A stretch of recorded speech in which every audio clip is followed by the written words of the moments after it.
Boyapati Srinu mass pulse తెలిసిన mass director అయినా జనాలను ఎలా రెచ్చగొట్టాలి, ఎలా చూపిస్తే జనాలకు నచ్చుతుంది అనేది బాగా తెలుసు. అందుకే బోయపాటిను బాబు బాగా నమ్ముతాడు. బాబు నమ్మకాన్ని బోయపాటి కూడా నిలబెట్టుకుంటాడు. తాజాగా వినయ్ విధేయ రామతో ఇండస్ట్రీలో చెడ్డ పేరు తెచ్చుకున్నప్పటికీ రాజకీయాల్లో మాత్రం గొప్ప పేరు తెచ్చుకున్నాడు. తాజాగా ఎన్నికల ప్రచారంలో భాగంగా బోయపాటి టీడీపీకి సంబంధించిన ప్రకటనలను చేశాడు.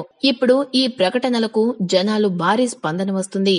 ఏ ఛానల్ పెట్టినా బాబు ప్రకటనలే వస్తున్నాయి. ఈ ప్రకటనలు ఎవరు చూసిన వెంటనే ఓటేయాలనిపించేలా చేసి తెలుగుదేశం పార్టీ దగ్గర ఫుల్ మార్కులు కొట్టేశాడు. ఇదిలా ఉంటే అసలు సిస్సులైన ఓ బాంబ్ లాంటి ప్రకటనను బోయపాటి రెడీ చేసినట్లు వినికిడి. ఈ ప్రకటన బాంబు నేరుగా ప్రధాని మోడీపైనే.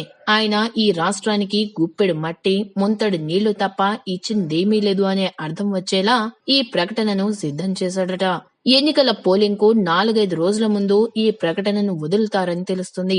అప్పటి వరకు ఈ సంక్షేమ ప్రకటనలు గుప్పించి తర్వాత దగ్గర చేసి ఆంధ్రుల ఆత్మగౌరవం, మోడీ మోసం వగైరాల బ్యాక్ డ్రాప్ లో తయారు చేసిన ఈ ప్రకటన విడుదల చేసేందుకు ప్లాన్ చేశారట.